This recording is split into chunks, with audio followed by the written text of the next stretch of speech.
When the billionaire husband came home early, he saw his wife gripping a small white bottle like a weapon, her voice a sharp, brittle filament as she hissed, "How dare you, you little pest, touch my medicine!" For a heartbeat, Adrian Hart forgot how to breathe. The chandelier above threw islands of light across the marble. In that cold glitter, he saw a small body fold in on itself on the pantry step, hands crossed over a thin chest, a scatter of chalk-white tablets rolling like tiny moons across the stone. The kettle on the stove gave off a low, steady sigh. A smear of spilled tea traced a brown crescent toward the child's socked ankle. "Camilla." His voice was low and terrible. She pivoted with ballerina precision, the heel of her shoe scraping marble into a hiss. Rage drained from her face in an instant, replaced by a polished innocence. She lifted the bottle to her collarbone.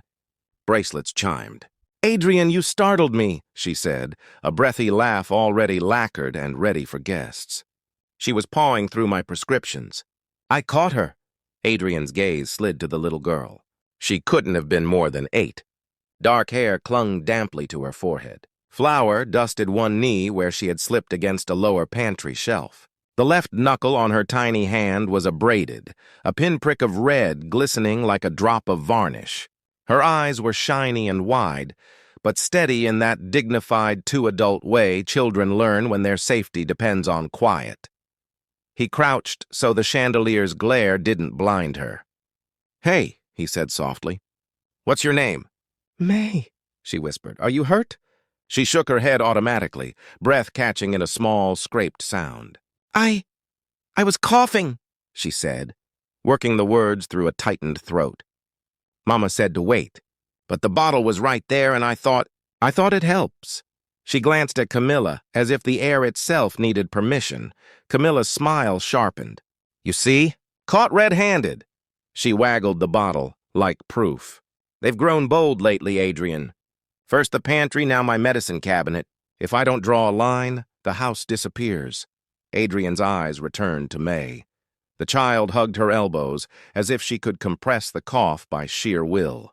He could see the effort it took for her not to cry. An adult discipline in a child's face that slid under his ribs like a blade. He turned his open palm toward Camilla. "Give me the bottle." She clutched it tighter. "Excuse me?" "The bottle." The words came out almost gentle. It made them heavier.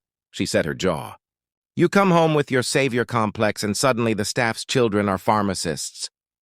"Cam," he said, the syllable soft and warning at once. Something in his tone tugged. She surrendered the bottle with a little theatrical roll of her eyes. The label winked under the chandelier. A strong antitussive, not for children, dosage strict. He tilted the bottle. Several tablets rattled softly against plastic. On the floor, others glittered like dropped beads. He scanned the cap. Child-resistant. Unless an adult had already left it askew. He tightened the lid, pocketed the bottle, and sank further into his crouch, so his gaze met May's without towering. "How long have you had the cough?" She lifted one shoulder. "Since last week.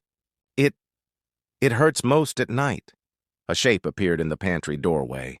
Elena, the housemaid, May's mother, cheeks gone the sallow white of someone whose blood had fled. She froze over a canvas grocery bag, eyes landing on the tableau, the scattered pills, her child's small body, the bottle in Adrian's hand. "Senor Hart." The apology sprang to her lips by habit and stopped there, strangled by fear. Adrian raised a hand without looking away from May. "It's all right." He nodded at the kettle. "Tea's on?" Elena bobbed a frantic nod. "Ginger, for her cough." "Good," he said. "We'll get the right syrup, too." He stood, moved to the wall cabinet, and pulled down the first aid kit, a white tin he'd approved and then forgotten. His fingers, used to signing deals, broke the seal on a small pack of kid-sized bandages and cleaned May's scraped knuckle with a practiced tenderness he didn't recognize as his. The child flinched once, then stilled under the simple fact of being tended to. Camilla's laugh edged the air. "We don't need a clinic in the kitchen. We need rules." He looked at her then, slow, as if the motion itself weighed something. "We need not to be cruel." "Cruel?" She let the word glitter on her tongue. For protecting what's ours. The medicine is mine. The risk is mine. The liability is yours. It's medicine, he said. And she was hurting. Then her mother should control her, Camilla snapped, the veneer slipping. I will not have a child rifling my cabinets. That is not how a house is run. He stood. Energy cooled in the space between them by a clean 10 degrees. A house is run, he said, by how it treats whoever is smallest inside it. A soft rattle of breath in the room reminded him of May, the sound of a cough trying to be quiet. He moved to the pantry shelf, scanned labels, and found the children's syrup he remembered ordering months ago when his nephew had stayed over, non-drowsy, strawberry. He checked the dosing, retrieved a measuring spoon, and set a small amount in a glass. Just a sip, he told May. We'll wait 5 minutes, see if it eases. May's eyes darted to Camilla, then back. She took the spoon into her mouth with the gravity of a ceremony. Elena let out a breath so fragile he barely heard it. She hovered in the doorway, hands crushed white around the canvas handles. Camilla stepped closer, pearls ticking against the bottle now absent from her grip. Adrian, darling, don't make a spectacle. Send them back to the apartment for the evening. Dock her pay for the waste, and let's move on. We have guests in 2 hours. The table is not set. He looked down briefly. A pill had lodged under the lip of the baseboard, white in a shadow. He nudged it free with his shoe and collected it with a tissue. You want me to dock her pay, he said, not a question, for a danger you created by leaving your cap loose. Her smile thinned to something almost delicate. Careful, she said, voice like a fine blade. You don't know who you're threatening. I'm not threatening anyone, he said. I'm saying stop. Silence slid into the place between them. The house seemed to listen. May's swallow ended in a tiny wince, then a smaller sigh. She clutched the edge of the stool with fingers suddenly more relaxed. Adrian poured a small glass of water and set it before her. Tiny sips, slow. Camilla's eyes cooled. Have your moment, she said. We will talk later. We will, he said, and heard in his own voice a new timbre, steadier than he felt. From the corridor beyond, the soft rhythm of someone setting cutlery, the butler, James doing the work with the kind of care that hides itself. The long table in the dining room waited with linen and crystal for a show they put on twice a week to convince themselves they needed the kind of life that could fill such a room. Adrian glanced around the kitchen, steel, stone, a lemon bowl under a window. Everything gleamed with the kind of cleanliness that makes people invisible if you let it. He had believed for a while that neatness equaled peace. He knelt again at May's level. Can I listen? He asked, tapping his own chest, then his ear. She blinked, then nodded. He cupped a hand behind her back, another against her sternum lightly, and listened not with a doctor's ear, but with a father's intuition he didn't know he had. The cough vibrated faintly under his palm, a stubborn little drum. Warm tea, he said. Then bed. Camilla's heels clicked a little too loudly as she left the threshold. 2 hours, she reminded no one and everyone. I expect the dining room perfect. Elena flinched as if struck by the word perfect. She moved to obey, habit stronger than sense. Adrian cut his gaze sideways. Stay with your daughter, he said. I'll handle the table. You with plates? Camilla had once said in another life, the memory carbonating in his mind. He ignored the ghost. Elena's eyes grew wet. Please don't thank me, he said. And then, because he heard the hollowness in it, he added, just help me find the good mugs. The ones that don't burn small hands, they found them together. For a swift minute, the kitchen moved with an order that felt like relief. He poured, stirred honey into May's cup, and cooled the rim with a cloth. He showed her the steam, taught her to test with the edge of a lip. She did it solemnly, as if she had been entrusted with something more valuable than porcelain. Better? He asked. She nodded once, a little surprised by the truth of it. He turned to the mess. The tablets on the floor went into a paper bag he doubled before he dropped them in, his fingers moving with the small discipline of someone who wants to earn their evening. He found the last pill under the pantry ledge. How easily a small white circle can become a landmine in a house where others move at your speed. He set the bottle, capped, sealed, high on a shelf inside a locked drawer. He would inventory later. He would lock more things than he had ever thought to lock. When May's breathing evened into that shallow, careful rhythm children learn around grown-ups, Elena slid an arm around her shoulders. "Gracias," she whispered to the air more than to him. He pretended not to hear and heard all of it. He left them under the warmer light of the kitchen and walked down the corridor, toward his study with the measured gait of a man, re-entering a room that had decided to tell him the truth. The study was a room designed to make other people sit lower. Dark wood, a desk with edges sharp enough to organize a conversation into submission. He did not sit behind it. He went to the window and looked at his reflection. Not the magazine cover CEO with a cufflink buttoned to virtue. Just a man in a house, deciding who it was for. On the credenza, the home security console hummed, the tiny green lights like patient stars. Public spaces only, he had told the installer. For insurance, for safety. He had meant storms, break-ins, the drama of breakage, not the quiet pattern of a hand that landed where it shouldn't.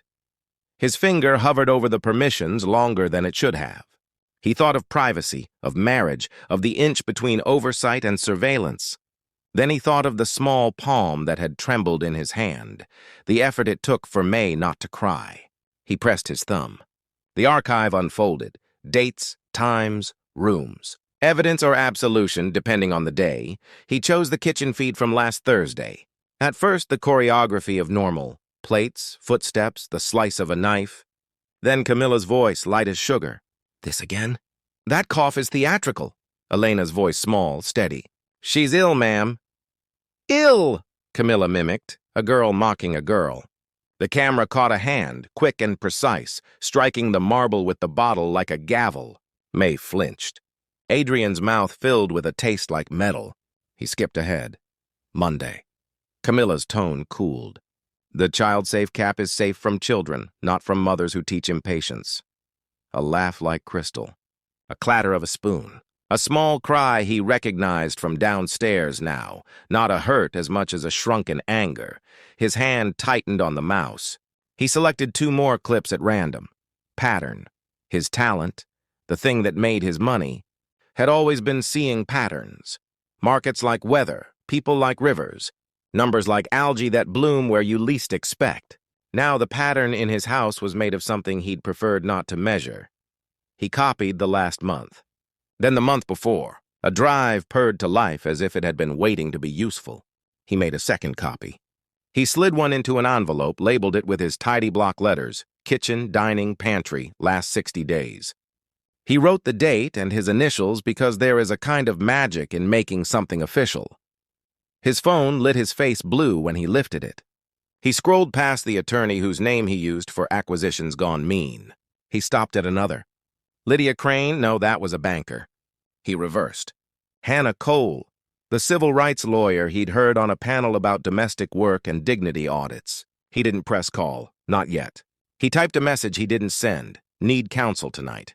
Minor harmed by household employer. Evidence secured. The house was quiet in that way that isn't peace but pause. He heard, if he listened, the yard sprinklers, the slow purr of the fridge, the faintest clink of Camilla's glass in some other room. She always poured wine after a confrontation. Ritual is its own anesthetic. He returned to the kitchen. Elena had wrapped May in a soft throw. The girl's feet didn't reach the stool rung. Her breathing had smoothed into a rhythm that made your own lungs unclench. On the counter sat the white tin of bandages, a mug like a small brown sun, and a folded cloth with a pale pink stain where tea had blushed and dried. Camilla appeared at the threshold again and stopped, eyes sweeping the scene like a judge scanning a docket. "We have a table to reset," she said, as if nothing had happened. "The Waterfords will be here at 8. "Elena stays with her daughter," Adrian said without turning. "I'll handle the dining room. You'll set it yourself?" Her laugh was small and metallic. "With your hands? They remember how to work." She took him in then, the loosened tie, the scuff on his shoe from kneeling, the steadiness he wore like a new jacket. "We'll talk," she said again, and this time the blade in the words was sheathed not because it wasn't there, but because she was saving it for later. He rolled his sleeves. The dining room had dressed itself for satire, linen like fresh snow, splinters of cut crystal, a silver salt cellar shaped like a swan.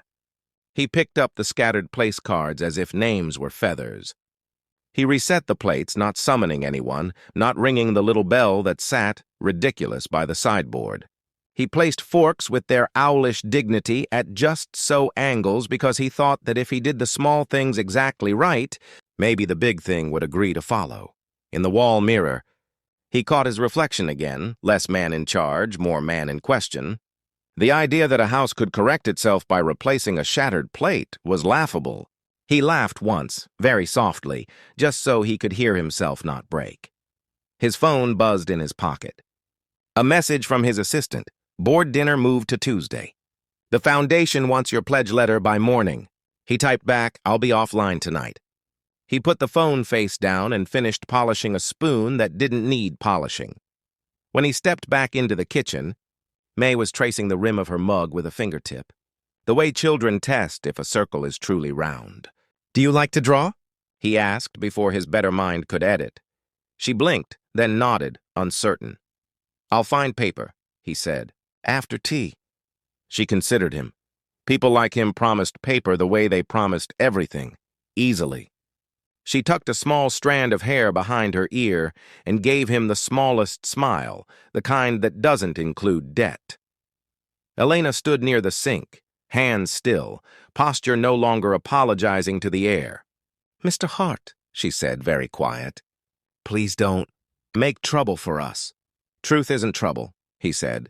It's oxygen. Her mouth trembled. In some houses, oxygen is rationed. Not here, he said, and wanted it to be true so hard that it began to be. Footsteps in the hall, Camilla again, and then the measured retreat of heels that knew when to pause.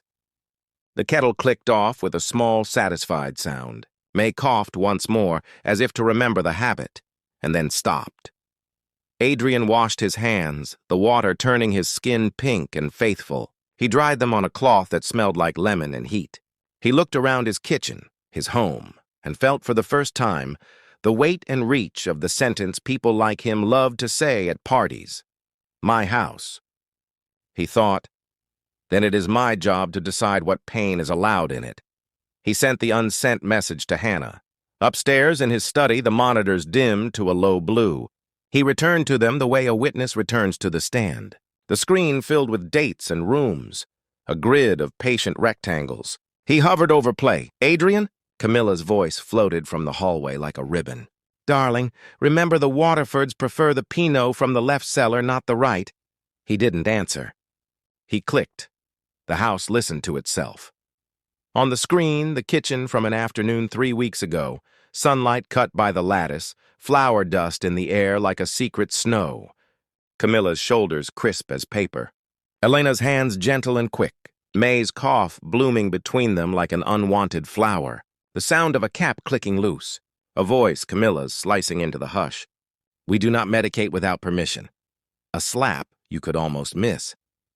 The camera didn't blink. It never blinked. Adrian leaned back in the chair, spine touching leather that had watched men count money and call it virtue. He felt a drum under his ribs, a rhythm that was not panic, not even fury. It was decision. He ejected the drive. He slid it into the inside pocket of his jacket.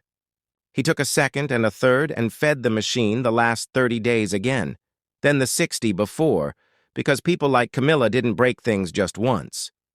They rehearsed. He labeled each with the deliberate block letters of a man who knows why he will be asked to prove what happened. Downstairs, a laugh, hers, like glass rolling down stone. He switched off the screen. The dark room felt briefly like a chapel where someone had just spoken a truth the rafters were built to hold. He walked back to the kitchen. May sat tiny and upright, a bandage wrapped neatly around her knuckle, a steam-blurred ring wetting the wood under her mug. Elena stood behind her, a hand on her daughter's shoulder that looked like both apology and claim. I'll drive you to the clinic in the morning, Adrian said, his voice as practical as a list. We'll get her lungs listened to by someone who's trained to care.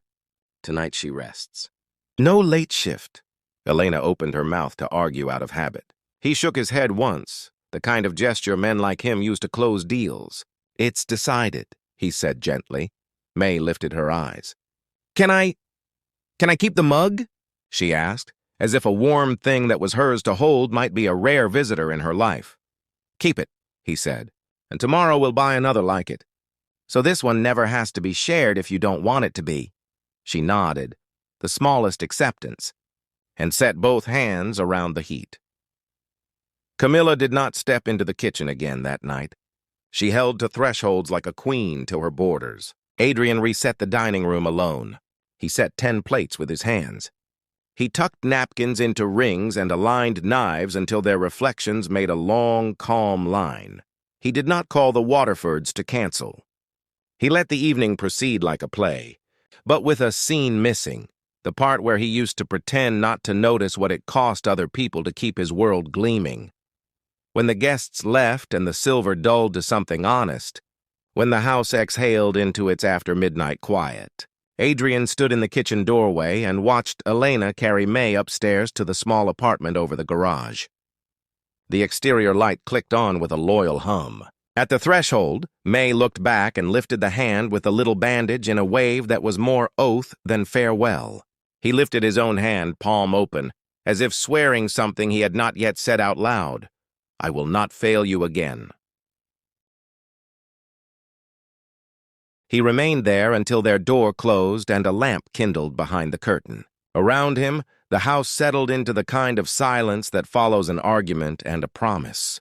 His reflection ghosted on the dark window. No tie, sleeves rolled, jaw set to a different work. He turned, climbed the stairs, and entered the study as if stepping into a courtroom he owned and feared. He sat. He unlocked the archive again. He chose a date at random. He pressed play. The house kept listening. He did, too. Morning came like a verdict. The hedges outside dripped with dew, their neat shapes softened by mist. Adrian hadn't slept. He'd watched the house lighten from black to gray to the faint gold of 7 a.m., the quiet color of consequence. Downstairs, the world still smelled faintly of lemon polish and last night's courage. He found Elena already in the kitchen, shoulders stiff with the posture of apology. May sat at the counter, wrapped in a blanket, eating cereal with the wary precision of someone expecting the bowl to be taken away any second. "Good morning," Adrian said. Elena started. "Sir, Not sir," he interrupted gently. "It's Adrian, and you're not in trouble." Her eyes flickered with disbelief, as if she were hearing a foreign language. "Where's the cough?" he asked May. She swallowed her bite. "Hiding," she said, voice scratchy but lighter. "Good," he said. "Let it stay hidden." He poured coffee into a cup and stared into the dark surface. The decision that had kept him awake pressed at the back of his throat. "Elena," he said finally, "a lawyer is coming today, someone who helps families when they've been hurt." Her head jerked up. "A lawyer?" "Please, no police, no court. My husband, he'll think I caused trouble." "She's coming to protect you," Adrian said firmly. "And your daughter. No one will take her from you." He said it like a promise he intended to keep even if the law failed him.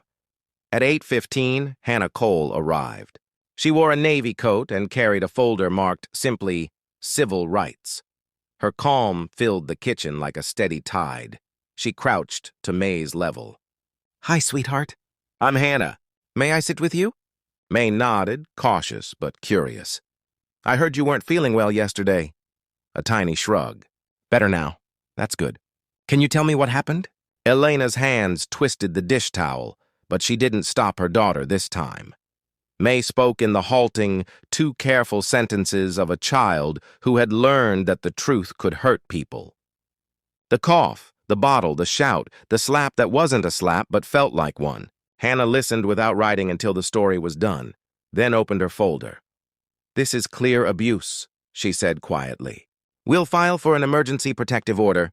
I'll need copies of the recordings you mentioned." Adrian handed her the drive. His fingers brushed metal cold from the safe. Hannah plugged it into her tablet. For 3 minutes, only the low hum of the device filled the kitchen. Then she closed the file. "We have enough," she said. "Elena, You and May will not leave this house until we have protection on paper.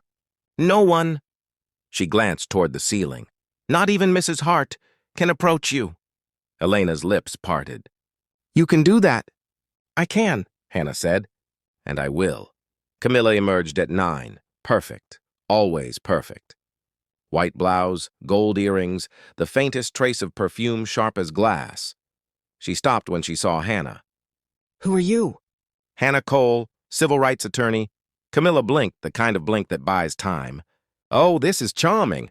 My husband called a lawyer? Over a cold? Over a pattern? Hannah said evenly. Adrian spoke then, voice calm. I watched the recordings. The smile froze. You what? I watched you hit a child, she laughed, brittle. You're exaggerating. I watched you call her names. I watched you threaten her mother. I heard you say the words, teach her to stay small. Her face went still, porcelain in panic. You invaded my privacy. I exposed your cruelty. The silence that followed was a kind of truth. You'll destroy both of us, she said finally. He shook his head. No, I'll save who I can, Hannah's voice cut through. Mrs. Hart, you are hereby informed that any further contact with this child constitutes harassment under state law. Do you understand? Camilla's mouth opened. No sound came out. Hannah turned to Adrian. I'll have officers deliver the order within the hour. By evening, the house had changed shape. Camilla was confined to the guest suite under supervision.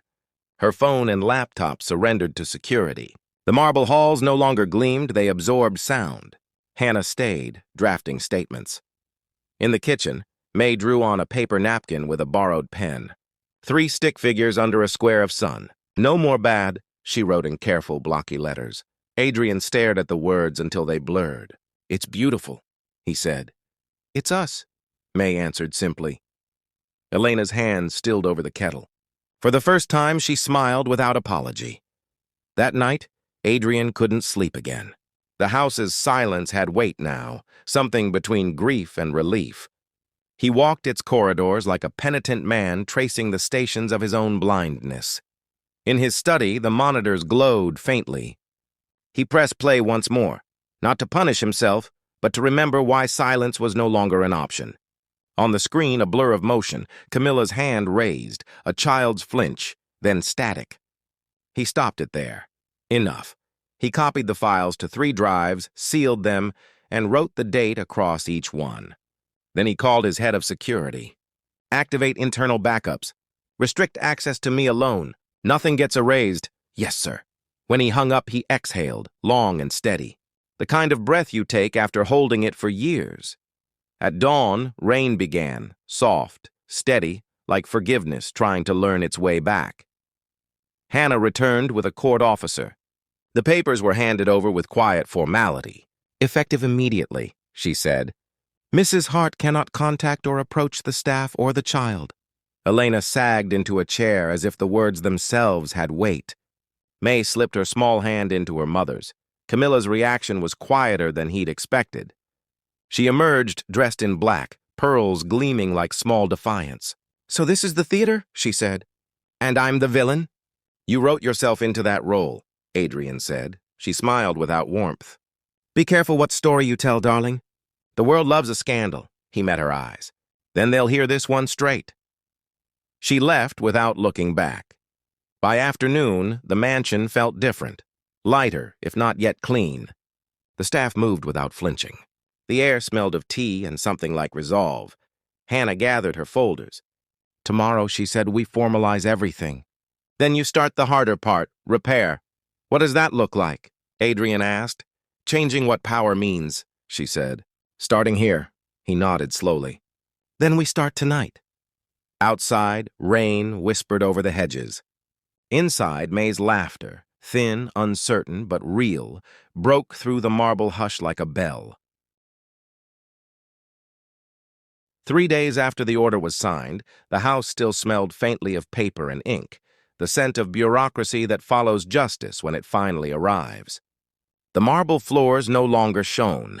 Adrian had told the cleaning staff to leave them dull, as if the reflection of their guilt should remain visible for a while longer. The news broke quietly at first.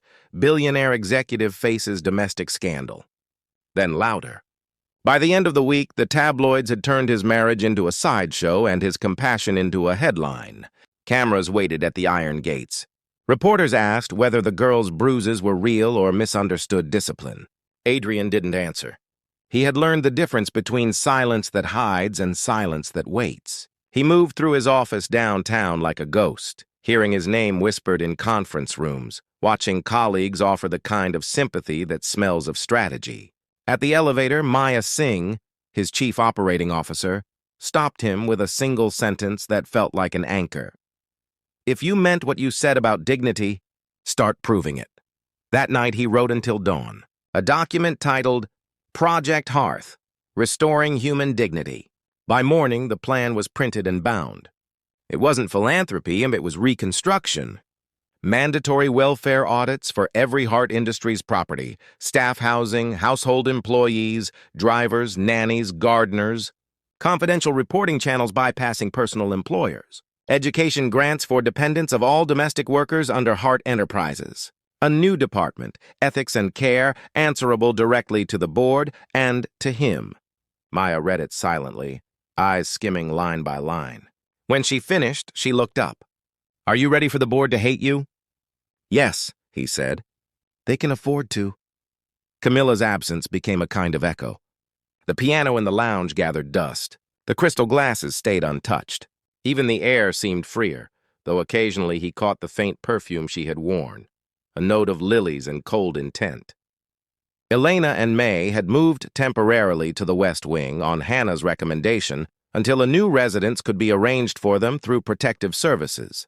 But each morning, May wandered back to the kitchen, drawn by the simple routine of breakfast and light. One morning, she brought him a drawing, 3 figures again, but this time with a 4th, a woman with curly hair holding papers. "That's Miss Hannah," she said proudly. "She fixes bad things." Adrian smiled. "She does." May's eyes met his. "You fix too?" He hesitated. "I'm trying." She nodded, accepting that as truth enough. The board meeting was chaos disguised in polite suits. The headline had already reached investors in Singapore and Zurich. Shares trembled like anxious birds. Adrian stood at the head of the table, the plan in front of him. "We made billions on efficiency," he said. "Now we measure humanity the same way." A director leaned back. "This is overreach. It's personal penance, not corporate strategy." "Penance is the only honest strategy left," he replied. Another said, "You'll cost us millions." "Then we'll spend millions the right way." The room buzzed. Outrage, confusion, the electricity of something too new to categorize. Adrian didn't flinch. For years he had bullied markets into obedience. Now he was learning to bully morality into relevance. When it was done, Maya followed him out. "They'll vote," she said. "Half will resign. But the other half, the ones who've been waiting for someone to grow a conscience, they'll stay." He nodded. "Then we start with half." By week 2, May's laughter no longer echoed against marble. It filled it. She followed Elena to the gardens, drew chalk suns on the pavement, and sometimes, shyly, waited for Adrian to finish a call so she could show him her newest creation. "This one's a bee," she said one afternoon, pointing to a golden swirl. "What's it doing?" "It's flying home." He looked at the chalk lines bleeding into sunlight and felt something in his chest shift, an ache that wasn't pain so much as recognition. "Does it know where home is?" he asked. "It does now," she said simply. Later that day, he sat on the back steps watching the gardeners trim the hedges. For years he had owned this view, but only now did he realize how little he had seen of it. He saw the calluses on the gardener's hands, the dust on the sleeves, the way they paused when he passed, waiting for a reprimand that didn't come. He raised a hand in greeting instead. The man blinked, startled, then nodded back with the ghost of a smile. It was such a small exchange, and yet it changed something fundamental in the air. That evening, Hannah called. The protective order was holding. Camilla's lawyer had tried to challenge custody of the footage, claiming marital privacy, but the court had rejected it outright. "She'll retreat," Hannah said. "Maybe abroad." You won't see her for a while." Adrian stood by the window, looking at the dark outline of the city below. "I'm not afraid of her leaving," he said. "I'm afraid of forgetting." "Then don't," Hannah said.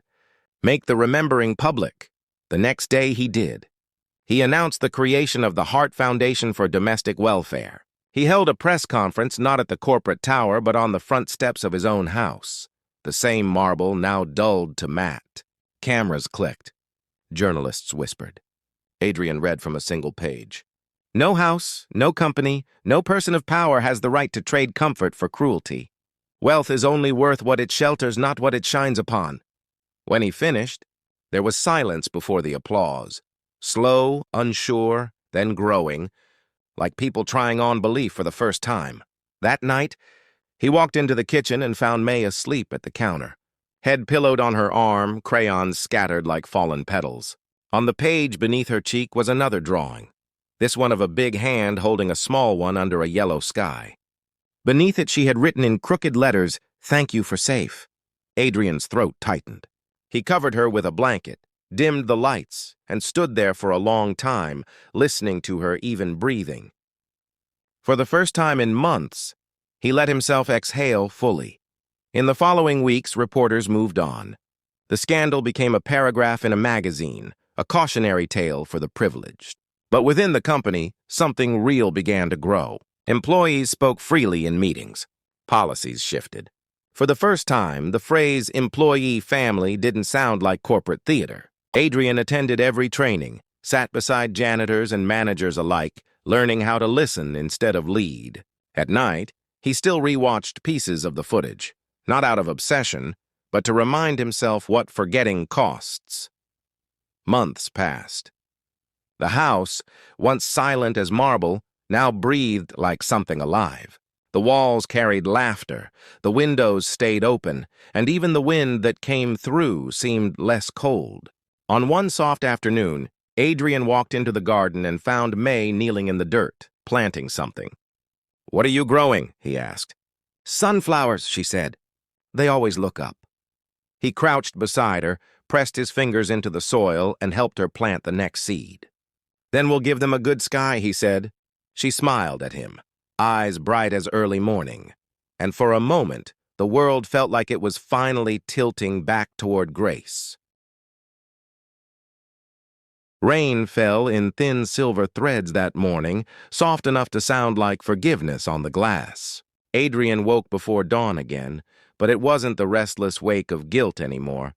It was habit, the kind that grows after too many nights listening for ghosts.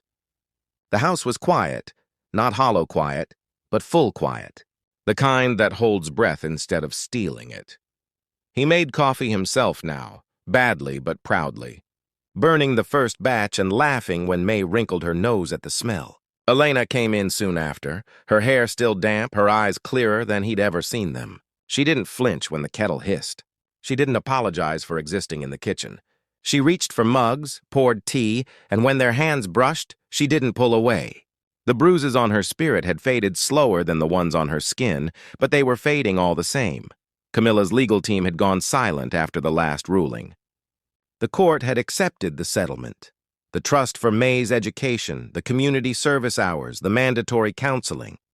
Camilla herself had left the country under the guise of medical retreat. The newspapers called it exile. Adrian called it quiet. Hannah checked in weekly, sharp and steady as ever, until she finally said, "You've done what you could for them. Now you have to live what you learned." He tried. At first it was strange, this version of living without performance. He worked less, listened more. He walked through every corner of the mansion, touching the spaces that had once been invisible. The narrow corridor to the laundry, the service stairs, the pantry where May used to hide. In the quiet of those places, he realized how much of the world wealth had hidden from him. In the garden, the sunflowers had grown tall. Faces turned like worshippers toward the light. May named each one: Hope, Brave, Tiny, and Big. "Big is the boss," she told him once. "But he listens to the others." He laughed softly. "Then Big's learning," she grinned. "Like you." One evening near the end of spring, Hannah came over for dinner. They sat at the long table, Adrian, Elena, May, and her, eating pasta May had helped stir. No crystal, no linen, just plain white plates. Hannah raised her glass halfway through and said, "To the day you stopped mistaking silence for peace." Adrian looked down at the table, then around the room that had witnessed so much. "To the day I started earning the word home," he said. After dinner, Hannah packed her briefcase. "You'll still see her name," she said quietly. "Camilla's. Somewhere, someday, someone will try to polish it." "Let them. The truth doesn't need polish," Adrian nodded. "I'm not afraid of her shadow anymore." "Good," Hannah said. "You finally learned to turn on the light." She kissed May's forehead, hugged Elena, and left into the soft rain. Later that night, he went through old files in his study, contracts, awards, magazine clippings. The photo of him and Camilla at a charity gala stared back, all perfect smiles and perfect lies. He put it in a drawer, not to forget, but to file it where it belonged, the archive of a life that mistook control for care. On the desk lay a new document, the Dignity Charter. It wasn't a press release this time, just a few sentences written by hand. Nobody here is beneath kindness. Nobody is beyond correction. If we forget, remind us. Be big like kind. He left it unsigned. It wasn't about ownership anymore. The next morning, Elena came to find him in the garden. "She's sleeping better," she said softly, meaning May. "She doesn't dream of shouting anymore." Adrian smiled. "That's because the house learned to whisper instead." "And you?" she asked. "Do you sleep?" "Some nights," he said. "On others, I count what I missed."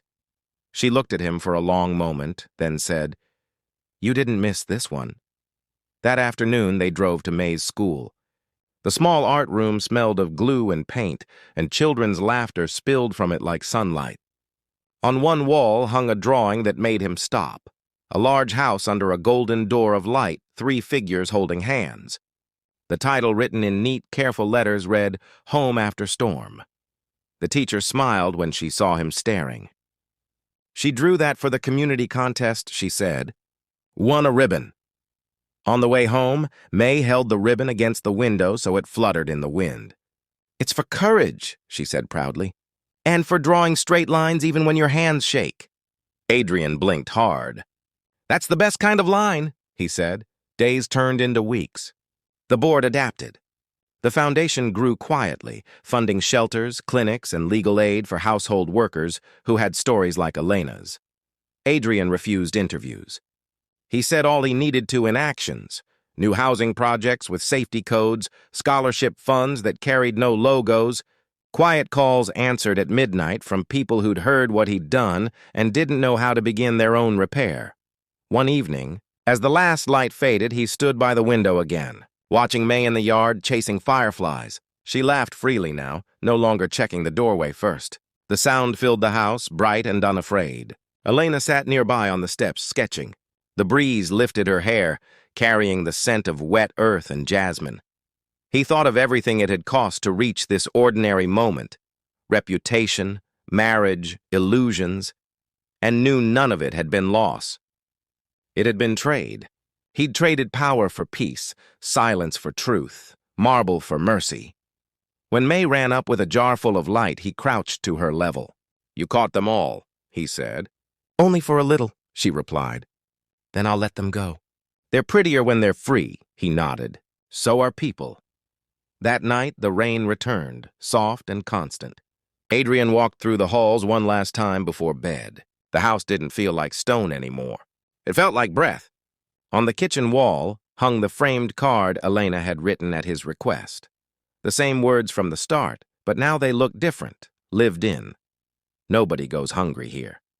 Nobody is frightened here. If we forget, remind us. Be big like kind. He turned off the lights, leaving only the warm glow above the sink.